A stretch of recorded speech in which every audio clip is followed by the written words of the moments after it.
McCoy was asked about his 17-yard performance on Sunday. Couple that with just 22 yards against the Redskins. He said he's embarrassed. So let's look at both teams. Stephen A., what did you learn about them? Well, what I learned about the Philadelphia Eagles, Skip, is that they go where their offensive line takes them. The Eagles' defense actually played relatively decent yesterday. There were some things that they did wrong, but they kept them in the game because their offense simply couldn't do anything. You had Sproles with his 82-yard punt return. You had the interception by my brother Malcolm Jenkins, okay? The bottom line Wait, is... he's your brother? No, the frat brother. Oh, he's a frat brother. Oh, the point that I'm trying to make to you is this. When you look at breaking news. I'm just letting you know. But the point is that when you look at Malcolm Jenkins and you look at Darren Sproles, you have to notice that the Eagles' offense didn't do but so much. Well, why is that? What happened is that their offensive line is struggling. You've got Moak, you've got Tobin, you've got Kelly. They struggled miserably. Harriman wasn't satisfied with his performance. Jason Peters had a penalty late. You know that they're struggling on their offensive line. They couldn't protect Nick Foles to his liking. They couldn't create enough gaps for LaShawn McCoy to run the football. And on top of it all, I got to call out LaShawn McCoy, Shady McCoy, just a little bit. He's not breaking tackles. Yep. You know what I'm saying? His yards after being touched. Bottom line is he's not doing what he normally customarily is known to do. So as a result of it, what are you supposed to do? I look at Jeremy Maclin. I think that he's big time, and he's been performing like that. That was a sensational catch on the right sideline when he tipped it to himself and kept it in bounds and caught the football. Riley Cooper, you got to catch that pass in the end zone. It's just too close for coming. You got to make that catch. If you're in the NFL, you got to make that catch. But still in all, I've got a lot of faith in the Eagles wideouts. I got a lot of faith in their offense, assuming that the offensive line does its job. Yep. Because they were getting manhandled by Justin Smith and the crew, that really threw the Eagles off. See, the Eagles defense bends but doesn't break. But when your offense doesn't give you anything, what are you going to do? Where are you going to go? The answer is nowhere. And that's exactly what the Eagles, the offense, did yesterday. Because their offense, if their offense had produced one touchdown, they win the football game. They didn't do that, and as a result, they lost, and that's what it comes down to.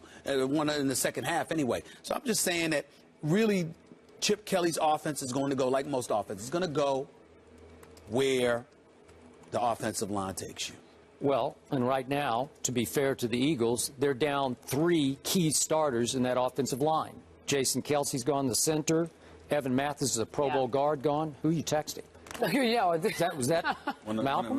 One of the brothers. Oh. One of the brothers? They were like, thanks for the shout out? Yeah, okay. Right. That's right. Just letting them know. Omega Sci-Fi. Yeah. Omega Sci-Fi. Okay. Cute.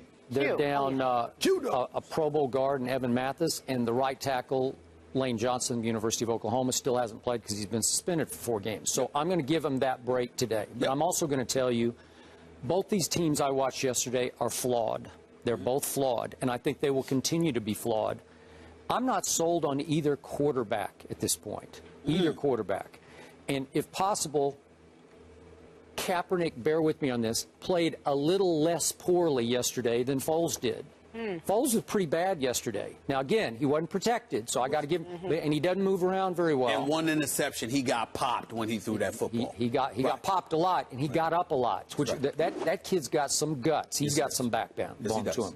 But his QBR, scale 0 to 100, was 22 for this game. And Kaepernick's wasn't a whole lot better at 46, which is below average. So what happened in this game? The Eagles' offensive line just got annihilated routinely at the point of attack, so that overcame Kaepernick's pick 6 to your brother, right? And they get a punt block for a touchdown, and they let Sproles escape for an 82-yard touchdown, and that's the football game. Then they can't score in the second half because they couldn't win the line of scrimmage. So I felt sorry for LaShawn McCoy because he's a bounce-out runner. You know, he has to bounce it inside out and get on the edge and get around the edge with his speed. DeMarco does that occasionally and does it very well, but he never could get loose yesterday. So do you realize they ran 31 of their 56 plays and didn't get more than a yard on that play? For 31 times, that's 55% of your plays. You couldn't get more than a yard on it?